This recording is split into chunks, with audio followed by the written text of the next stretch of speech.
Welcome back to the deep dive.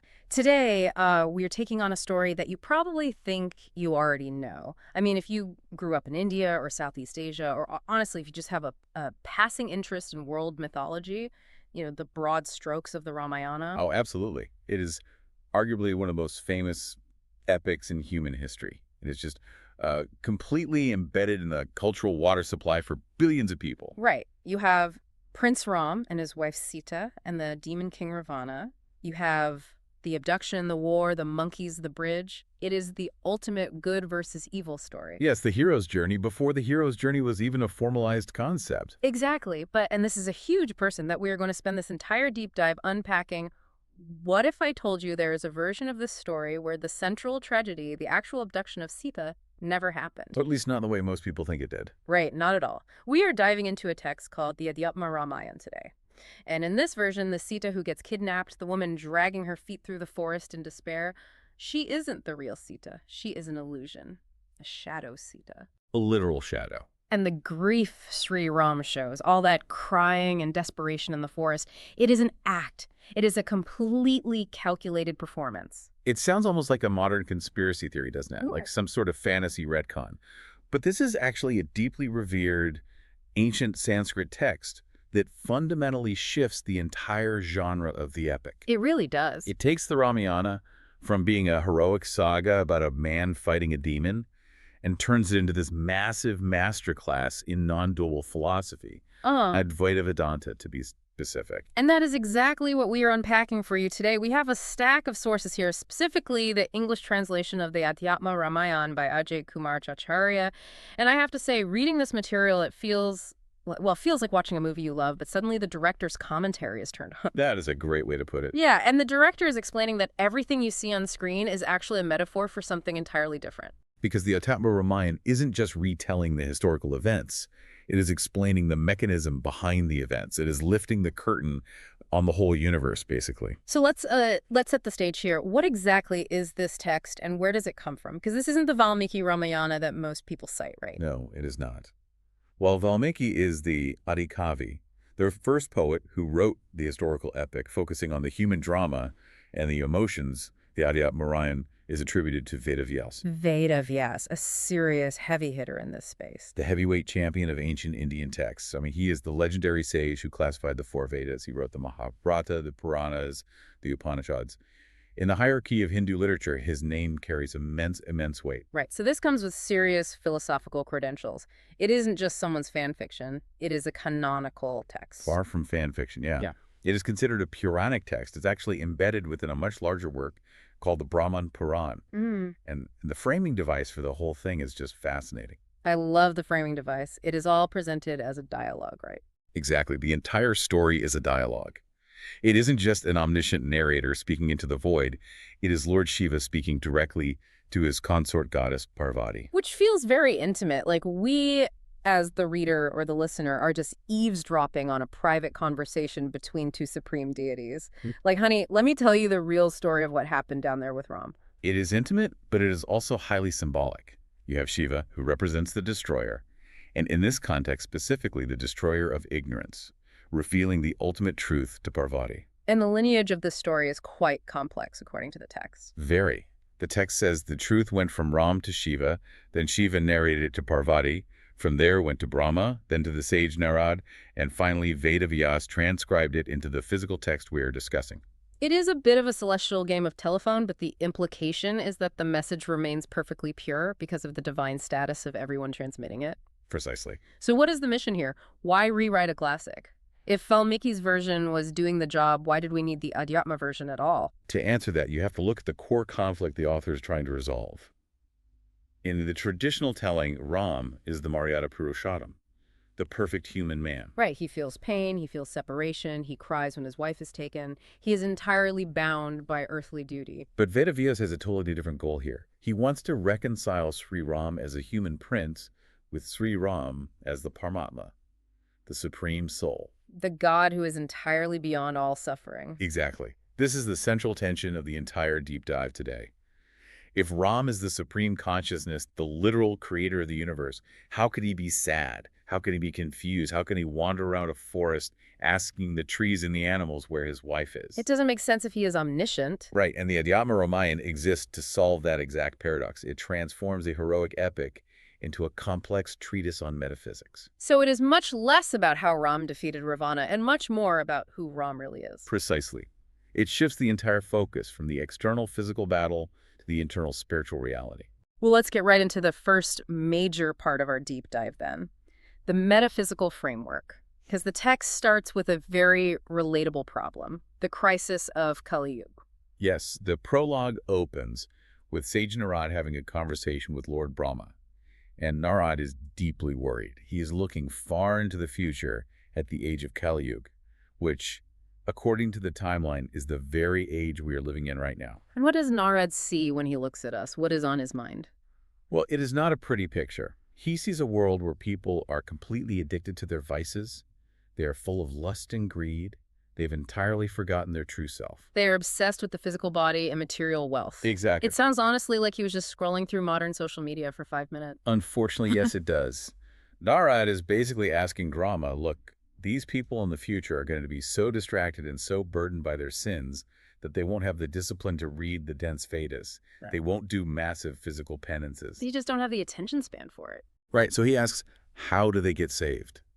How does humanity achieve liberation in an age of such extreme distraction? And the answer Brahma gives is this specific text. The Adhyatma Ramayan is presented as the ultimate antidote. Brahma says that simply reading or listening to this text with genuine devotion can grant instant liberation. Instant liberation. I mean, that is a remarkably bold claim for a book to make about itself. It is an incredibly bold claim. The text even goes so far as to say that for those who have committed grave crimes, even something as terrible as killing a Brahmin, which was considered the absolute ultimate sin in that historical context, this text can wipe the slate entirely clean. So it is pitched as a sort of spiritual shortcut, a life hack for the Kali Yuga generation. In a way, yes. Because it cleverly combines the narrative story, which is very easy for the human mind to digest and follow, with the absolute highest Advaita philosophy.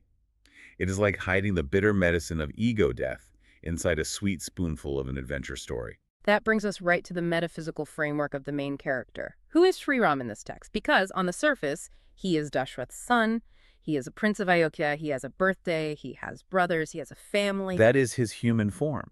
And yes, he acts within the boundaries of time and society and family relationships.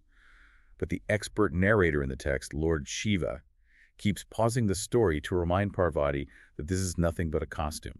A disguise. Completely. In the Adhyatma Ramayan, Ram is explicitly identified as the Paramatma. He is beginningless, he is endless, and he is merely the silent witness to the mind's activities. Now, our source material uses this really brilliant analogy to explain this, the analogy of space or the sky. Can we unpack that for the listener? Because I think that really helps visualize this abstract concept. It is a classic Vedantic analogy, and it works perfectly here. Imagine a normal clay pot sitting out in an open field. There is empty space inside that pot, right? Right, we can call it pot space. And there is also space outside the pot, the vast, open, infinite sky. Now, does the space inside the pot feel different? Well, from the perspective of the inside, it feels contained. It has the exact shape and the hard boundaries of the clay pot. Exactly. But if you take a hammer and break that clay pot, what happens to the space that was inside it? It just naturally merges with the outside space. I mean, it was always the exact same space, really. The clay walls just created a temporary boundary. That is the core of it. The text says Ram is the Mahakash, the great space, the infinite sky. He is everywhere all at once. But when that infinite consciousness is enclosed in a physical body, the pot, it looks different to us. It looks limited. It looks like a guy named Ram who is the son of Dashrath. Right, but that body is just the temporary container. The actual content is the infinite sky. That is a beautiful way to look at it. But it naturally leads to the big question, the one that I think every single person listening to this deep dive would immediately ask. If Ram is the infinite sky, if he is the supreme creator, why on earth is he crying over Sita? Why does he look so miserable wandering in the forest? That is the million-dollar question. And Goddess Parvati actually asks Shiva this exact thing directly in the text. She essentially says, if Ram is the supreme Brahm, the ultimate son of knowledge, how can he possibly be covered by the darkness of ignorance? Because grief is a form of ignorance in this philosophy, right? Yes. Grief implies attachment and a lack of understanding of the true eternal nature of things. So Parvati asks if he knows everything. He obviously knows exactly where Sita is, so why is he crying? And Shiva's answer to his wife is? Shiva simply says he never suffers. Wait, he never suffers, but we read about him crying. We see him weeping. Shiva explains that Ram deliberately uses his power of Maya, his power of illusion, to act out these human emotions. It is entirely a performance. So it is an act. Yes. The text uses the phrase that he is the sun of knowledge. Darkness cannot exist in the sun. It is physically impossible for shadows to exist on the surface of the sun. So Ram's grief is a projection for the benefit of the observer. It is like an actor playing Hamlet on stage. The actor isn't actually depressed about his uncle murdering his father and marrying his mother, but he weeps real tears on stage to move the audience and tell the story. That is a perfect modern equivalent. Ram is essentially method acting. He is acting out the role of a grieving human husband to set a societal example of how a perfect human should behave when their spouse is taken. He is fulfilling the narrative plot, but internally. He is completely detached from the emotion. He knows it is just a play. This brings us right to the concept of Maya. This word comes up constantly in the source text. We in the West usually translate it simply as illusion, but in this context, it feels like it is more like, I don't know, special effects. Special effects is a really fun way to conceptualize it. Or cosmic energy. Maya is officially described as the delusionary power of the Lord. It is the active force that makes the single unified reality look like millions of different separate things. It is the mechanism that builds the stage and creates the drama. There is this magnet analogy in the text that I found really helpful to explain his specific relationship with this Maya. Let's walk through that. Sure. The text says Ram is like a giant magnet. And Maya, which represents the entire material world and all its actions, is like iron filings scattered around it. The iron filings move and dance and form complex patterns simply because of the magnet's presence. But does the magnet itself actually do anything? Does it sweat or exert effort to move the iron? Not at all. It just sits there. It simply exists. The iron moves automatically because the magnetic field is present. So Ram inspires the entire creation and movement of the universe by his mere presence. He doesn't have to lift a finger to build anything. Precisely. He remains totally uninvolved. He is the silent eternal witness while Maya does all the heavy lifting of creating the mountains, the demons, the drama, the plot lines. And speaking of heavy lifting and incredible drama, we have to get to the absolute biggest twist in this entire deep dive. This is the mystery of the shadow Sita. This is the major aha moment of the Adhyatma Ramayan. This is where the plot diverges radically from what basically everyone knows about the Ramayana. So in the traditional Valmiki story, Ravana comes to the forest hermitage. He grabs Sita, he drags her off to Lanka in his flying chariot. It is violent, it is deeply traumatic. But here, if we rewind the tape a bit, what actually happens before Ravana even shows up? This is the crucial missing scene. Before the golden deer even appears in the forest, Ram takes Sita aside. They have a completely private moment alone in their cottage. And Ram completely drops the human act. He breaks the fourth wall. He absolutely does.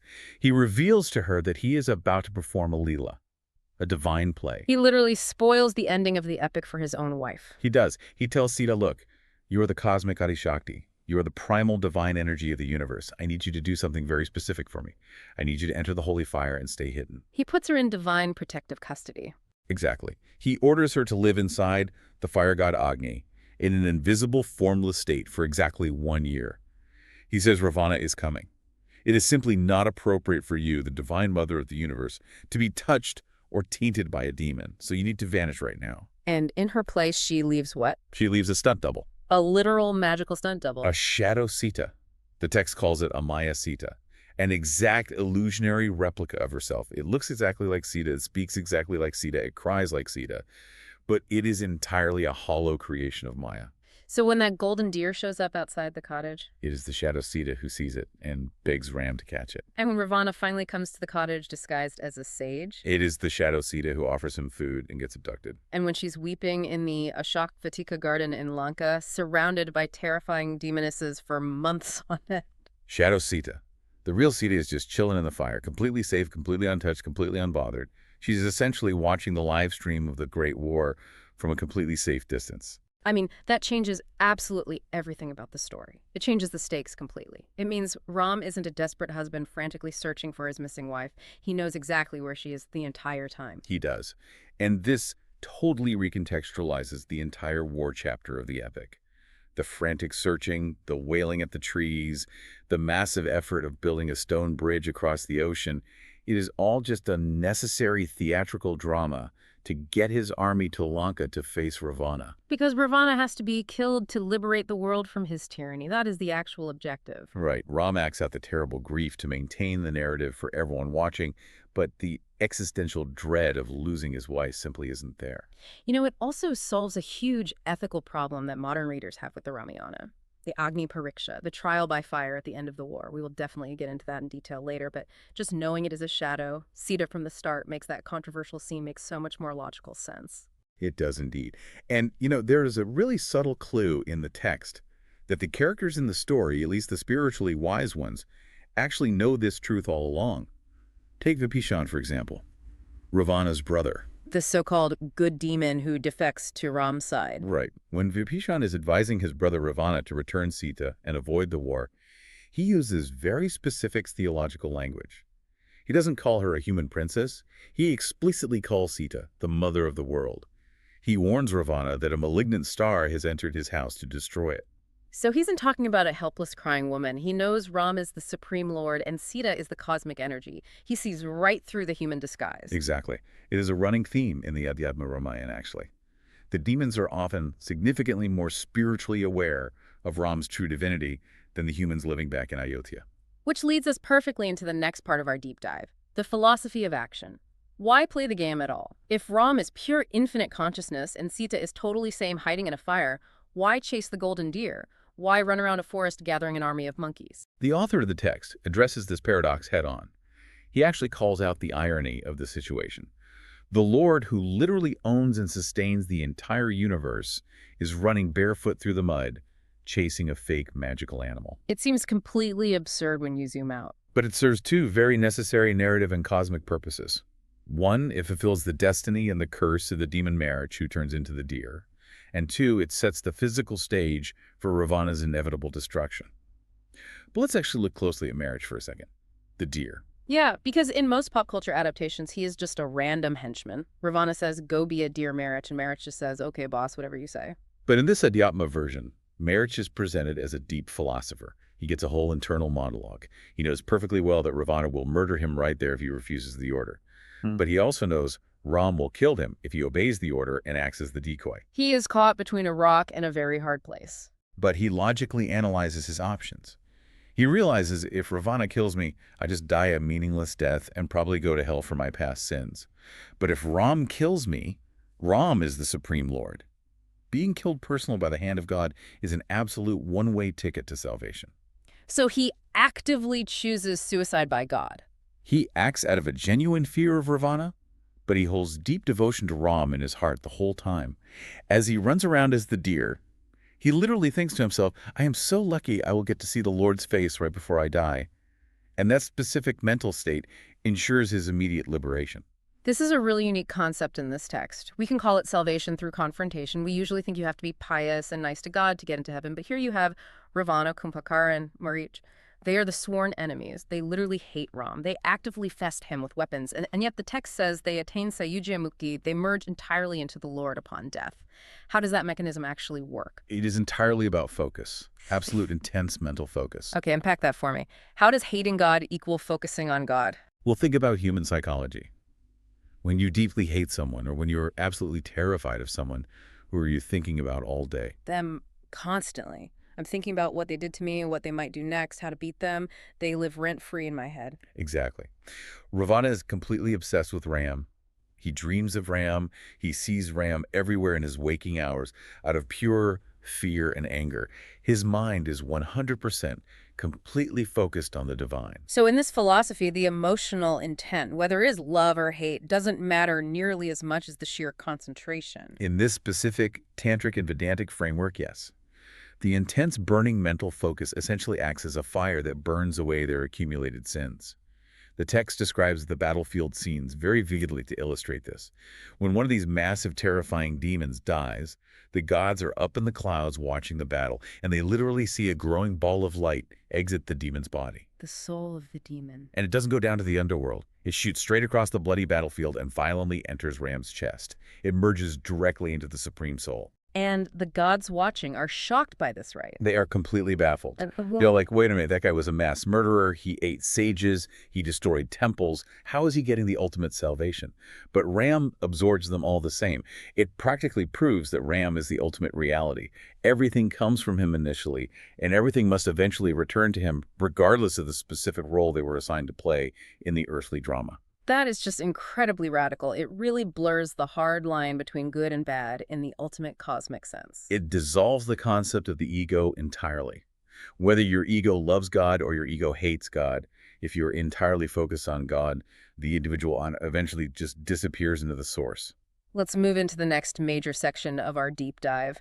We have had the physical action, we have had the crazy plot twists with the shadow wife. Now the text slows down and we get the classroom session, the Ram Gita. Yes, this is a beautiful part of the text. It is found in the Uttarkhand, which is the final chapter of the epic. It is a very quiet, peaceful moment. The massive war is finally over.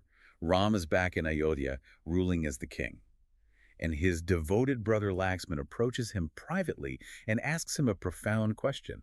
He basically says, how do I cross the terrifying ocean of worldly existence? How do I actually get free from this cycle? And Ram doesn't just give him a quick tip. His response is basically a mini gospel. It truly is. It is formally known as the Ram Gita, and it closely mirrors the teachings of the famous Bhagavad Gita in many, many ways. What are the key takeaways for the listener here? What does Ram actually teach his brother? Ram starts with the absolute basics of Vedanta, the clear distinction between the physical body and the true self. He tells Laxman, look closely at your own body. It is constantly changing. It was once a tiny baby, then it became a strong youth. Eventually it will get frail and old and it will die. It is nothing but a temporary physical result of your past karma. That is really standard Eastern philosophy so far. But then Ram asks the vital question. Is there something inside you that is merely watching these changes happen? The silent observer, the fundamental I, that pure I never ages and never changes. That is the Atma, the soul. Our sources highlight this brilliant lamp analogy that Ram uses to explain the complex relationship between the human intellect and that pure soul. Yes, it is a perfect visual tool. Imagine a beautiful crystal lamp sitting in a dark room. Does that clear crystal have any actual light of its own? No, it is just glass. It is dark. But if you take a candle flame and place it inside that crystal lamp, the whole crystal suddenly glows brilliantly. To anyone walking into the room, it looks like the crystal itself is shining. But it is just borrowing the light from the flame inside. Ram tells Laxman, the human intellect, our mind, is exactly like that crystal lamp. It has zero consciousness of its own. It borrows the light of consciousness from the soul. But as humans, we get horribly confused by this. We think that the crystal lamp is the actual source of the light. Exactly our core mistake. We walk around saying things like, I am so smart, or I'm so depressed. That is just the crystal lamp talking about its temporary state. The soul, the actual light flame inside, you're just silently watching. It isn't smart. It isn't depressed. It just purely exists. And this realization leads directly into the explanation of the famous Vedic phrase, the Mahavakya, which is Tat Twam Asi. Yes, Tat Twam Asi. Translated, it means, thou art that. Ram breaks this down for Laxman. Can you break it down for us? Of course. Tat refers to the Supreme Lord, the absolute macrocosm, the giant infinite energy of the universe. Twam refers to you, the individual soul, the tiny microcosm. And Asi is the linguistic bridge between them, means are, you are that. So Ram is looking at his brother and telling him, you aren't just a royal prince of Ayodhya. You aren't just my loyal younger brother. Fundamentally, you are made of the exact same divine stuff that the entire universe is made of. Yes. The drop of water is the exact same substance as the entire ocean. And the only reason you don't realize you are the ocean is pure ignorance. Ram uses another very famous analogy here to drive the point home, the rope and the snake. Oh, I love this one. Walk us through it. Imagine you are walking down a dark dirt road at night. You see a long coiled shape on the ground. You panic, you jump back, and you scream snake. Yeah. Your heart is racing. You are terrified. A classic human jump scare. My body is reacting as if I am in mortal danger. Completely. Yeah. But then someone walks by with a bright flashlight and shines it on the ground, and what do you see? It is just a coiled up piece of rope someone dropped. Right. So let me ask you, did the terrifying snake run away or die? No, the snake was never actually there in the first place. It was entirely a projection of my mind. And did the rope suddenly magically appear out of thin air? No, the rope was sitting there the entire time exactly as it is. That realization right there is the moment of enlightenment. The terrifying snake represents the material world of suffering and ego and death. It feels incredibly real when you are in the dark. It makes your heart race. It scares you. But when you finally turn on the bright flashlight of Gaia and of true knowledge, you instantly realize the snake of suffering was never actually real. Only the rope, the eternal, unchanging Brahman actually exists. The snake of the world simply vanishes from your perception. That is just profound. But honestly, it also sounds incredibly difficult to maintain. I mean, walking around every day trying to constantly remind myself that I am a cosmic rope and not a scared snake that takes an exhausting amount of mental gymnastics. It does. It requires immense discipline. It is the path of Jnana, or pure intellectual knowledge. And Ram openly admits to his brother that this purely intellectual path is extremely difficult for normal people, which is exactly why the text pivots so beautifully into the next major theme, the path of bhakti versus Gyan. Right, because the text goes from this incredibly high abstract metaphysics to something deeply emotional and accessible. It has to. While the Adhyatma Ramayan is undeniably a dense philosophical text at its core, Ram explicitly emphasizes that bhakti, which is pure loving devotion, is actually the easier and more necessary primary tool for humans. He actually calls bhakti the mother of Gyan. Which means you literally cannot birth the child of knowledge without the mother of devotion. Exactly. He strongly suggests that you cannot ever attain that high-level, true abstract knowledge without grounding it first in simple devotion. Devotion is the absolute prerequisite. There is an analogy provided in our source notes about a sooty wall that I think illustrates this perfectly. I absolutely loved this visual when I read it. It is incredibly practical. Imagine you were standing in a room. Underneath everything, the wall of this room is glowing with a brilliant, perfect white light. That white light represents the soul or the pure knowledge, right? Yes, but over years and lifetimes, the surface of that wall has been completely covered in a thick, nasty layer of black soot. And the black soot is our ignorance, our daily sins and ego. Our vices, our distractions, our selfish desires. Now, the pure, brilliant light is always still there underneath. The soul doesn't lose its wisdom. But it cannot possibly shine through that thick layer of black soot. You can sit in that dark room and intellectually analyze the wall all day long. You can recite scriptures saying, I know the wall is white underneath this dirt. But just knowing it intellectually doesn't magically make the room bright. No. You actually have to roll up your sleeves and scrub the wall. And bhakti devotion is the scrubbing agent. Ram tells us that simple daily acts of devotion, chanting, serving others, acting out of pure love, these create the necessary friction that physically cleans the soot off the mind. And here's the beautiful part. Once the wall is finally clean, you don't have to invent or create the light. The light just naturally, effortlessly shines forth on its own. So Gyan or true knowledge is the fundamental light, but bhakti or devotion is the required daily cleaning process to reveal it. Exactly. Does Ram give a specific checklist for this? Like, here's exactly how you scrub the wall of your mind. He absolutely does. He lists specific daily practices, not just to his brother Laxman, but also to Sabari, the tribal woman he meets in the forest during his search. Oh, Sabari. I love her story in the epic. She is just a simple forest woman who waits patiently for him for years and years just to offer him some wild berries. Yes, and to this simple woman, Ram explicitly delivers the 9 forms of devotion. It is a highly practical list. It includes things like keeping the company of good, spiritually minded people, which is called satsang. It includes singing or chanting the Lord's name. It includes actively serving the other devotees of the Lord. So not just serving God directly, but serving God's people. And what is the highest form of devotion on his list? The highest form, he tells her, is seeing the Lord equally in all living creatures. Which is basically bringing that high non-duality philosophy into practical daily life, treating every single person you interact with like they are literally an incarnation of Ram. Which brings us right back to the incredible secular value of this ancient text. If you genuinely believe everyone is an extension of Ram, you simply cannot hate anyone.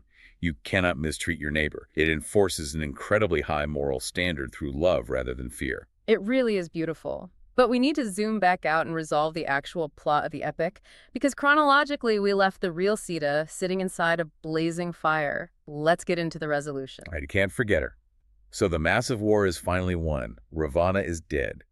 And Ram publicly demands that Sita prove her absolute purity by walking into a fire before he takes her back. Now, in the traditional Valmiki telling this is a deeply painful and controversial moment, Ram sounds incredibly harsh and patriarchal. He seems to genuinely doubt her fidelity after she was a captive in another man's house. And Sita has to bravely enter the blazing fire to mathematically prove to the world that she didn't touch Ravana. But in the Adhyatma, Ramayan, remember the secret setup from earlier. Ram isn't testing her purity at all. He knows she is pure. He is making a planned physical exchange. Exactly. It is a covert retrieval mission disguised as a public trial. Sita bravely enters the raging fire. And the text describes the moment so vividly. The fire god Agni physically manifests in the flames, and the shadow Sita, the magical illusion that was abducted and suffered in Lanka, simply vanishes. She completely dissolves back into the ether, and the fire god respectfully hands back the real Sita, who has been safely hidden inside the flames for the entire year. And the text explicitly states that the shadow Sita had accomplished your task. Yes, her singular cosmic job was to get abducted, suffer in the garden, and trigger the Great War to end Ravana's tyranny. Mission accomplished, she retires from existence, and the real cosmic Sita quietly steps right back into the narrative timeline. So this infamous fire ordeal isn't an act of misogyny or husbandly mistrust in this specific version. It is simply a cosmic logistical necessity to swap the avatars back without breaking the human illusion for the public. It creates a perfect internal logic, where the divine supreme couple was never actually physically separated for even a single second. Their entire tragic separation was just an elaborate stage play for the rest of the world to witness. But the drama doesn't fully end there, does it? We still have the events of the Uttarakhand, the final departure of the characters. The epilogue. And this part is often viewed as incredibly tragic by readers, because after all of that, they go back to Ayodhya, and eventually Sita is exiled to the forest a second time. Even after everything they went through, even after she proved herself in the fire. It highlights the tragedy of human society. Yeah. Normal people gossip, rumors spread about her time in Lanka, and Ram, acting strictly in his role as a human king, has to respect the societal rules and the voice of his citizens to maintain order. So he exiles her. But in this Adhyatma version, when years later she is called back to the royal court to publicly prove her purity a second time, she doesn't fight. She doesn't cry or plead with him. She just calls upon her mother, Mother Earth. She does. And a magnificent divine throne literally rises up from deep within the earth. Sita calmly sits on it. She doesn't just sink into the mud in shame. She descends downward like a glorious, triumphant queen returning home. And Ram's reaction to this in the text is really interesting, because in the traditional story, he is completely devastated. He is a broken man. He threatens to destroy the entire world with his weapons to get her back. He threatens that here too, actually. He violently grabs his bow and shouts, "I will annihilate the entire earth if you don't give my wife back right now." But then Brahma, the creator god, quickly steps in and essentially says, "Cut."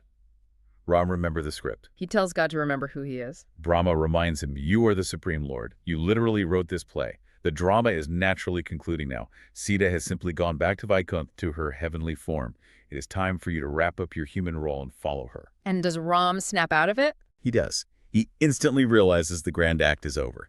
The text says he continues to outwardly act out grief for a little while longer, just to maintain the human role for his subjects in Ayodhya. But internally, he is entirely at peace. He calmly prepares for his own final departure.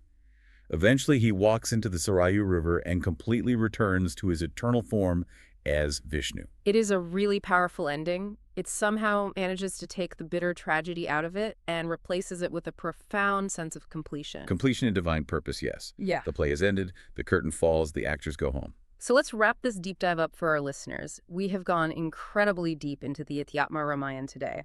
What are the absolute big overarching takeaways? First and foremost, this text completely reframes the entire epic as a practical tool for personal self-realization. It is not just a historical story about a physical war. It is an internal map. It is a story about the true soul represented by Ram overcoming deep ignorance represented by Ravana to ultimately reclaim inner peace represented by Sita. And the mechanism driving all the action is Maya.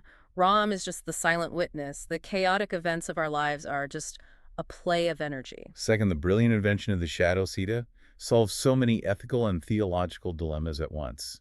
It proves that God is never actually helpless. God never truly suffers. The suffering we perceive is merely an illusion. Third, we have the lesson of the Sooty wall. You absolutely need bhakti or loving devotion to scrub the dirt off the mind so the pure light of gyan or abstract knowledge can finally shine through. You can't skip the scrubbing. And finally, the incredibly radical idea that even the worst bad guys can achieve ultimate salvation if their mental focus on the divine is absolute. It is a theology of radical extreme inclusivity. Everything returns to the source. I want to leave everyone listening with a final thought to chew on today. The expert narrator in our source text, Lord Shiva, keeps reminding Parvati and the reader, that our binding to this painful world comes entirely from the feeling of, I am the doer. I did this great thing. I suffered this terrible tragedy. I failed at this. Yes, the trap of the ego. But here we have a story of Ram, the literal lord of the universe, intensely acting out a human role. He cries, he fights a war, he rules a kingdom, but internally he knows he isn't actually doing any of it. He is just the pure witness to his body's actions. He is entirely detached from the outcome of the play. So here's the provocative thought for you to take into your day. Can you do that?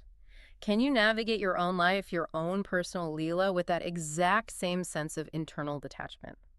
When you are horribly stressed at work or fighting with your partner or just sitting angry in traffic, can you take a breath, step back mentally and say, I'm just playing the temporary role of the angry driver right now, but the real me is just watching?